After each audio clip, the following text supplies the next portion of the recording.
Então era por isso que muitas pessoas eram enganadas. E os irmãos estão entendendo? Então o que esses homens fazem? Esses homens, eles traduzem a Bíblia para o povo, eles lutaram pela tradução da Bíblia. Eles acreditavam que todo cidadão tinha direito a ler a Bíblia, tinha direito a ter as Escrituras na sua casa, a acompanhar as Escrituras durante a pregação, durante o culto. E quando eles traduzem a Bíblia, o povo começa a ler a Bíblia e vê que o que a Igreja Católica Romana estava ensinando era uma heresia, era coisas erradas, a Bíblia, as igrejas começaram a esvaziar. As igrejas diminuíram o número de pessoas. Agora o povo estava acordando, o povo tinha acesso às Escrituras e viram: olha, essa igreja está ensinando coisa errada, está ensinando aí falsas doutrinas.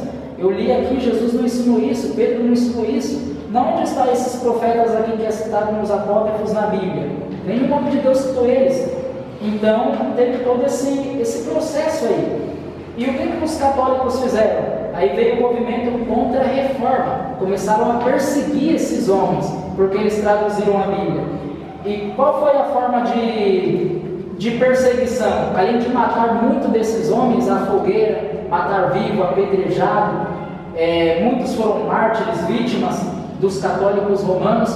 O que eles fizeram? Eles aprovaram os livros apócrifos como doutrina. Eles aprovaram como uma segunda onda de livros inspirados. E aí eles disseram: olha, não é só os livros do Antigo Testamento que foram inspirados, não é só os escritos do Novo Testamento que foram inspirados, mas esses livros apócrifos aqui também são inspirados.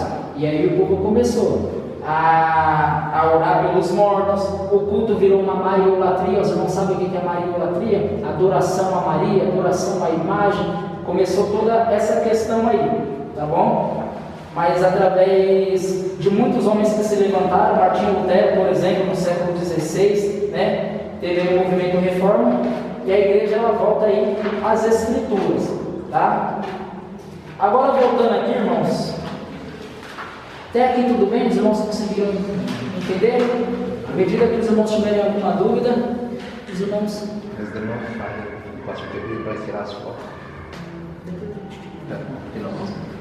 À medida que for seguindo o estudo, irmãos, os irmãos façam pergunta, não fiquem com dúvida, tá bom?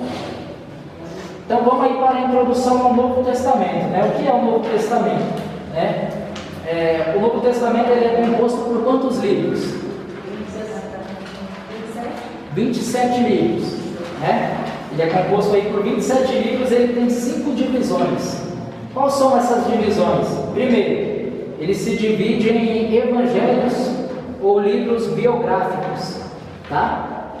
Evangelhos ou livros biográficos. Ele se divide aí também em história. O único livro do Novo Testamento que é um livro histórico é Atos dos Apóstolos. É o livro que fala sobre a história da igreja, né? A história ali, da onde o Espírito Santo desce, o Evangelho ele é proclamado, ele alcança aí continentes, né? E chega até nós. Ele é dividido aí também, irmãos, em epístolas, né? São as cartas paulinas, as cartas petrinas, as cartas de Pedro e as cartas de João, a carta de Tiago, a carta aos Hebreus, e ele é dividido aí em profecia ou revelação, que é o último livro da Bíblia, o Apocalipse, tá? Então, uma pequena introdução aqui ao Evangelho de Mateus, irmãos. Mateus ele foi escrito aí no ano 40 a 55 depois de Jesus Cristo.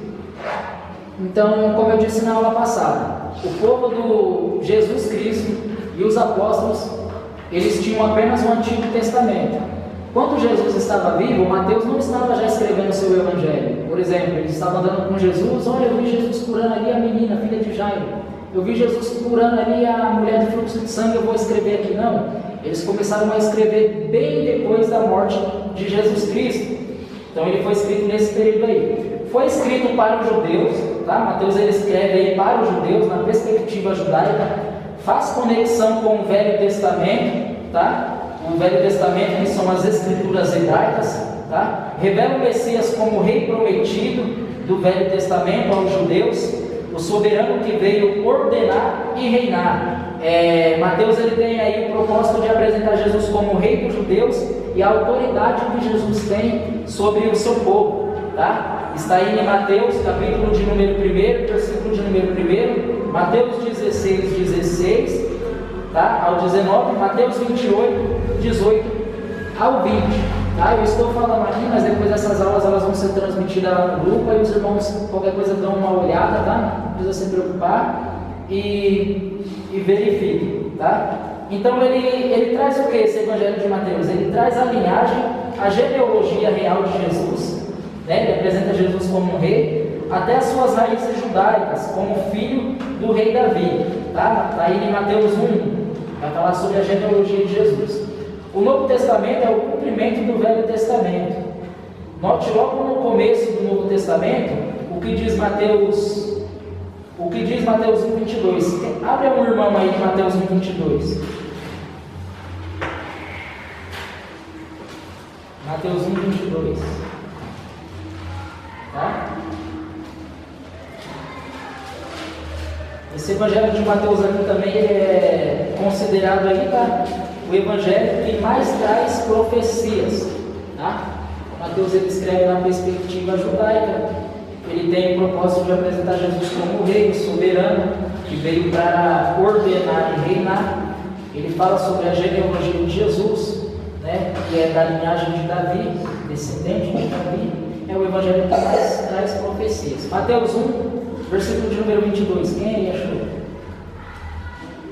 Tudo isso aconteceu para que se cumprisse o que foi dito da parte do Senhor pelo profeta que disse. Então olha aí, ó, o que foi dito. Como que Mateus ele apresenta Jesus, né? Como o Messias que haveria de vir. Isaías e os demais profetas do Antigo Testamento, eles profetizaram sobre o Messias que viria, sim ou não? Eles disseram, não é? Da mulher nascerá da virgem, né? A virgem conceberá, dará à luz a um filho, não é verdade? E entre outras profecias, ele será poderoso, Deus forte, conselheiro, príncipe da paz, né? E Mateus ele escreve, olha, se cumpriu a profecia do profeta Isaías quando Jesus nasceu, quando Jesus veio até nós. Isso se cumpriu, né? E Marcos ele foi escrito aí de 57 a 63 depois de Cristo, tá? No ano 57 a 63 depois de Cristo.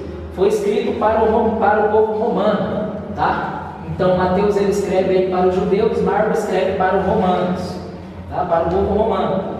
Representa o Messias como servo, tá? Fiel e obediente de Deus, aquele que veio servir e sofrer, tá? Marcos 10:45. Quem aí pode abrir Marcos 10:45? Aí Marcos, ó, ele não traz genealogia. Marcos ele não fala sobre a genealogia de Jesus, tá? Pois para o servo isso não conta, pois servo não é uma pessoa de quem se preocupe uma genealogia. Marcos é um judeu gentil, João Marcos, cujo nome faz conexão com o judeu e o gentil. O Evangelho de Marcos é o que relata mais milagres, pois os romanos se interessavam mais por ações, resultados, que palavras. Quem aí achou Marcos 10:45 pode ler.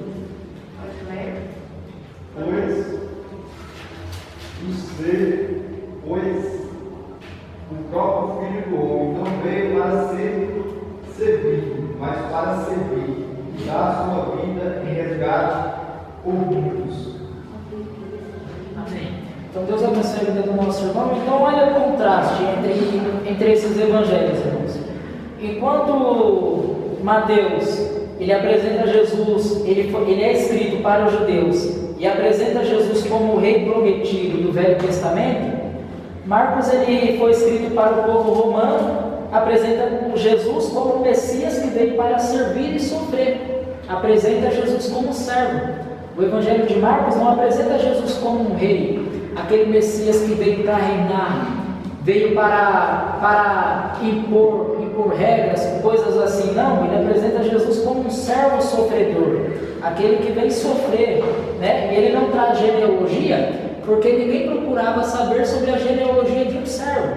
Por que um servo... As pessoas não se interessavam pela genealogia, a linhagem de um servo, de um empregado, de um escravo, digamos assim, elas não se interessavam. Então Marcos ele é um evangelho também que fala mais sobre os milagres. Por quê? Porque os romanos, para quem é escrito, eles se interessavam mais pelas ações, pelos milagres, do que pelos resultados de palavras. Tá bom? Aqui tudo bem?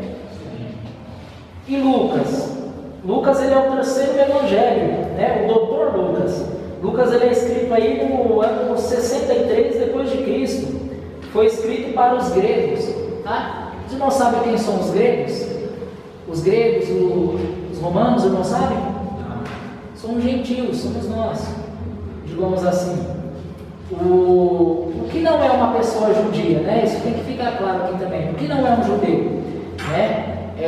O judeu, ele, por exemplo, toda vez quando vocês forem olhar para a Bíblia, que vocês vê gregos, alguns romanos, dependendo do contexto, os bárbaros, e entre outros, essas pessoas são gentios, são gentias, tá bom? Então, olhando para cá, Lucas ele foi escrito para os gregos.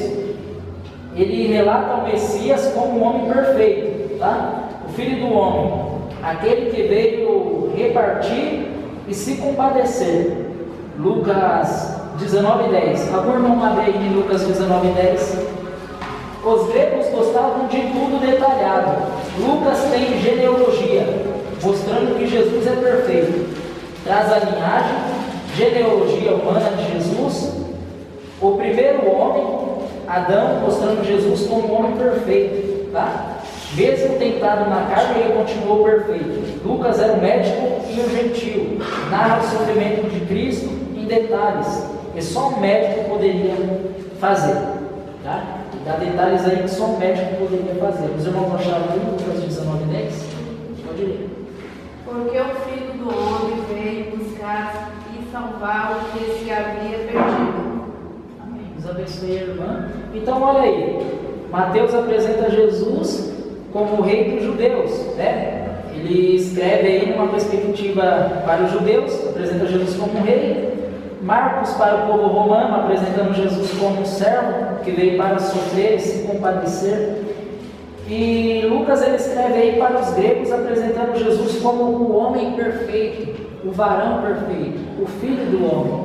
Ele vem mostrar que, ele vem destacar mais a humanidade, o aspecto humano. O Dr. Lucas ele traz mais o aspecto humano de Jesus, né? Ele traz para nós que Jesus, mesmo humano, mesmo em carne e osso, divino e humano ao mesmo tempo, foi tentado como eu, como você,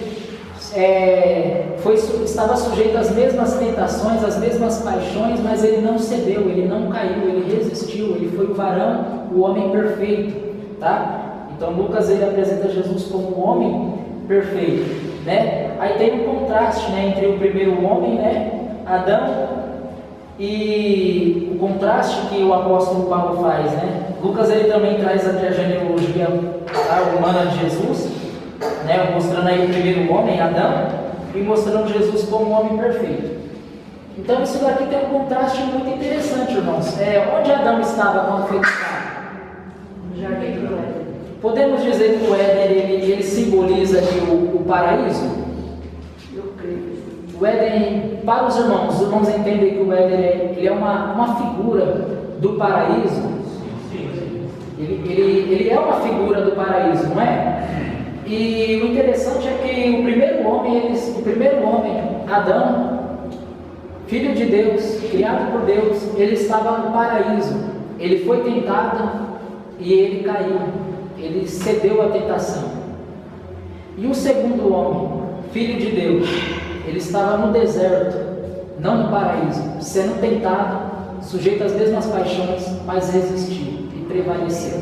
Então é um contraste. Então isso é um contraste, né? Agora João, né, que é o quarto evangelho da nossa Bíblia. João ele foi escrito aí no ano 90, tá? No ano 90 depois de Cristo. foi escrito para todo mundo. Tá? Então, Mateus ele é escrito para os judeus, Marcos para o povo romano, Lucas para os gregos e João para todo mundo. João ele não escreve numa perspectiva particular, ele escreve numa perspectiva geral, para todo mundo, com o propósito de levar o homem a Cristo. João apresenta Jesus como Filho de Deus, aquele que veio para revelar e redimir. Alguns dos irmãos abram aí em João 1, versículo 1 ao 4, tá? Tudo no Evangelho de João ilustra e demonstra o relacionamento de Cristo com o Pai. É onde Jesus trata mais a Deus como Pai, tá? Não traz genealogia, pois Jesus Cristo, sendo 100% Deus, é eterno, sem princípio, meio ou fim. Sua linhagem é espiritual e eterna. Quem aí achou? João 1, versículo 1 ao 4, pode ler. Nele estava a vida, e a vida era a luz do homem. Isso, João 1, versículo 1 ao 4. Não, é o versículo 1 ao 4. João 1, versículo 1 ao 4. No primeiro era o Verbo, e o Verbo estava com Deus, e o Verbo era Deus. Ele estava no princípio com Deus. Todas as coisas foram feitas por Ele, e sem Ele nada do que foi feito se fez. Nele estava a vida, e a vida era a luz do homem. Deus abençoe a vida da nossa irmã. Então, olha aí, irmãos, né? João ele é escrito para todo mundo, tá? Ele foi escrito aí com o propósito de levar o homem a Cristo. Ele apresenta Jesus como Filho de Deus, aquele que veio para redimir.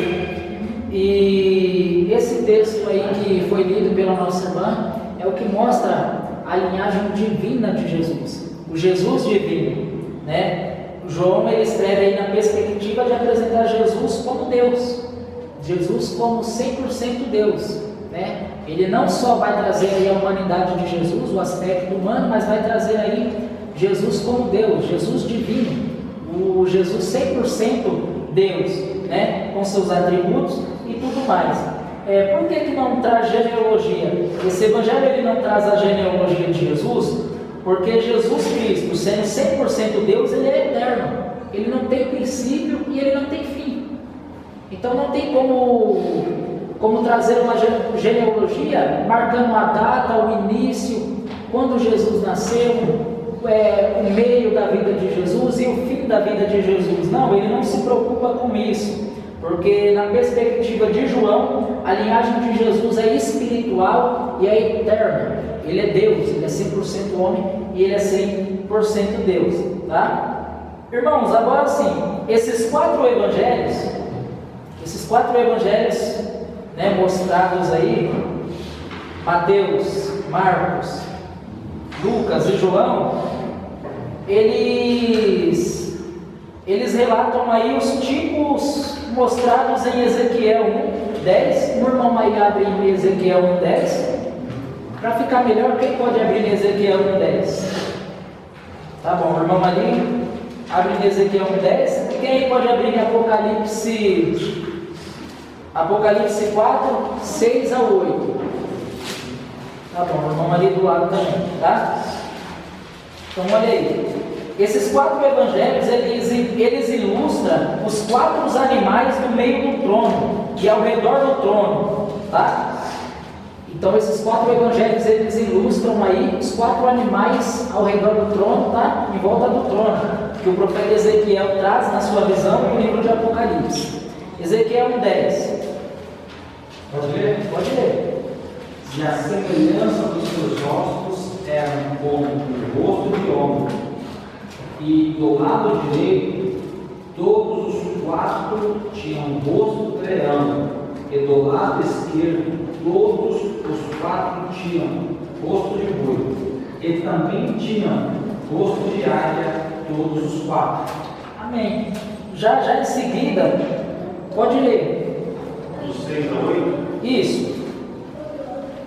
Há diante do trono um mar de vidro, semelhante ao cristal. E também no meio do trono e à volta do trono, 4 seres viventes cheios de olhos por diante e por detrás.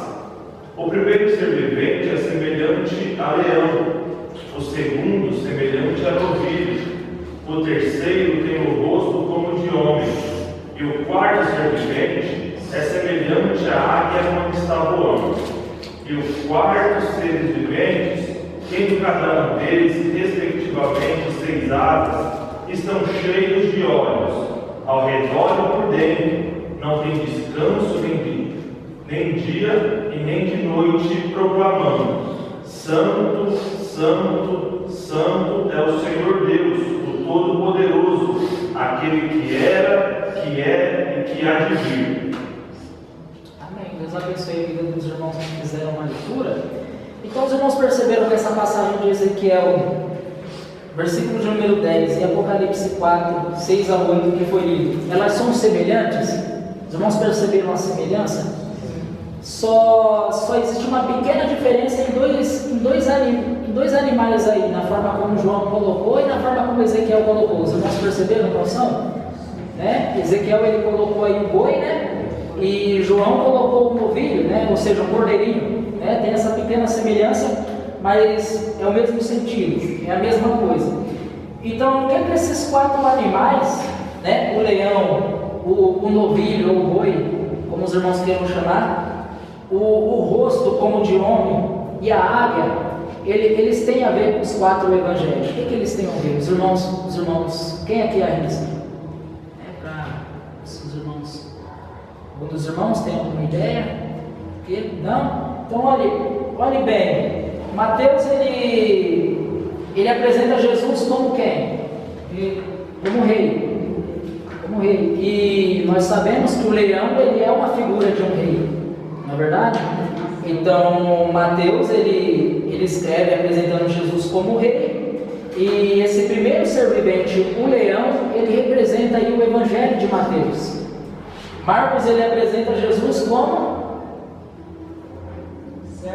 um servo, né? Então, como um servo, qual é o animal que representa esse evangelho de Marcos, né? O boi, o novilho, o bezerro. Por quê? Porque era um animal para sacrifício, não é? Sacrifício. O animal não tinha direito algum. Nós sabemos aqui que um escravo, que um servo, ele não tem direito algum, né? Tudo que ele faz é sobre a orientação, a ordem do seu Senhor. Então, Marcos ele apresenta Jesus como um servo. Então, esse bezerro, esse novilho, esse boi representa o evangelho de Marcos. E o rosto como o filho de homem. Como é que Lucas apresenta Jesus Cristo? Como filho do homem. Lucas apresenta Jesus como filho do homem. Então esse rosto como do filho do homem representa aí o evangelho de Lucas, tá bom? E a águia, como é que João apresenta aí Jesus?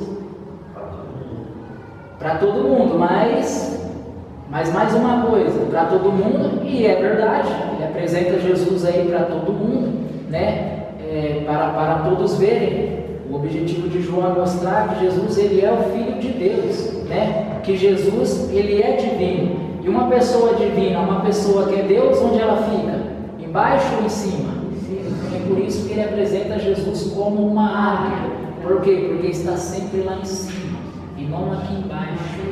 Então esse evangelho de João é semelhante à águia voando, ou seja, Jesus está lá em cima. Tá? Então tem esses contrastes aí. Até que os irmãos entenderam? Os irmãos têm alguma pergunta? O irmão ali disse que não tem, está tranquilo.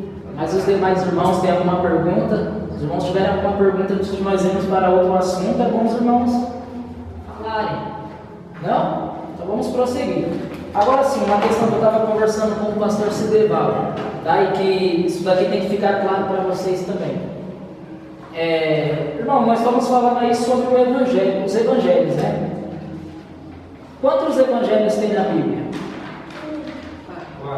Quatro livros aí na Bíblia, né, com o título, né? Evangelho de Mateus, Marcos, Lucas e João, certo? O que significa a palavra evangelho? Boas novas. Boas novas. Não, ele nem esperou, hein? Boas novas, né? Boas novas. As boas novas sobre o quê? A boa nova ela é uma boa notícia, sim ou não? Boa notícia, mas é uma boa notícia sobre o quê? Sobre quem? Sobre Jesus. Sobre Jesus, certo?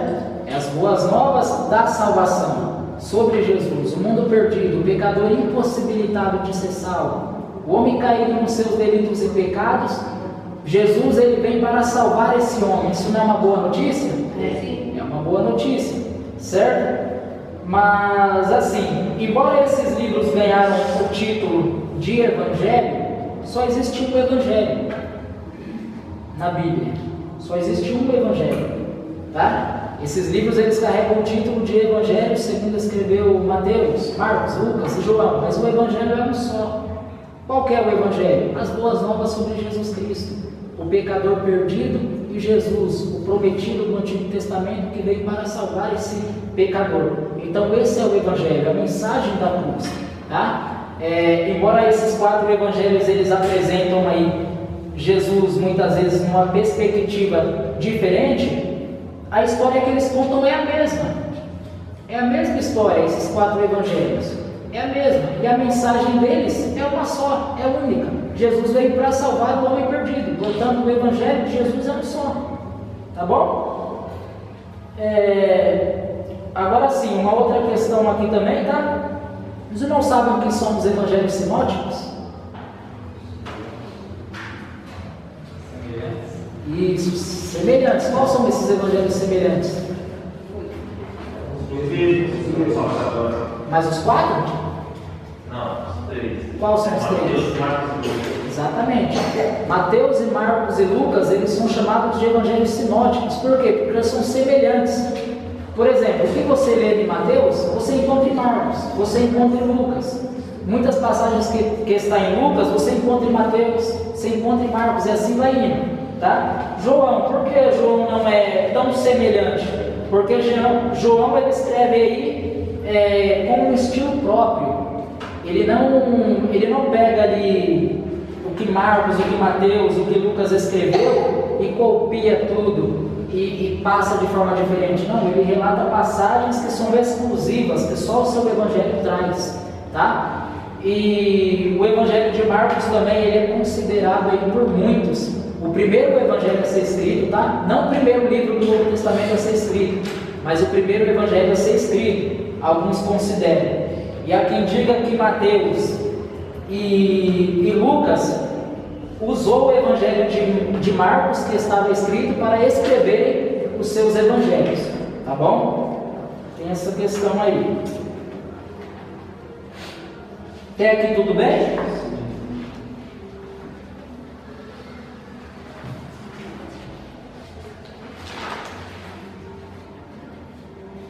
Assim, vamos lá. Por que em algumas Bíblias, não sei se os irmãos já ouviram aí, tem uns nomes, né? São Mateus, São Marcos, São Lucas, São João, São Paulo. Os irmãos já viram isso? Algum dos irmãos aí sabe por quê? Principalmente em algumas Bíblias católicas, espíritas. As católicas, por causa do santo da igreja, né? Eles dizem que esses são santos, né? É o padroeiro lá da igreja católica. Perfeito, é exatamente isso. A tradição católica, ela via esses homens como homens santos. Então, quando elas escreveram os seus livros, elas colocaram São Mateus, que simboliza ali santo. São Lucas, né? Tá? São Mateus, São Marcos, São Lucas e São João. Tá? Já os protestantes não viram esses homens assim como homens de Deus, homens que foram inspirados pelo Espírito Santo, mas que não eram santos. Tá? Eram pecadores como nós. Teve outros homens também que ganharam aí esse título de santo. Por exemplo, quem já ouviu falar Santo Agostinho? Não tem na verdade? Santo Agostinho, mas na verdade o nome dele é Aurélio Agostinho, né? Não está lá no registro dele Santo Agostinho. Mas por que São Agostinho? Ele fez algum milagre Agora é uma curiosidade que eu queria saber. Ele fez algum milagre? Por que está tão possível? Então, é porque assim, as tradições anteriores dos séculos passados, elas espiritualizavam muito esses homens de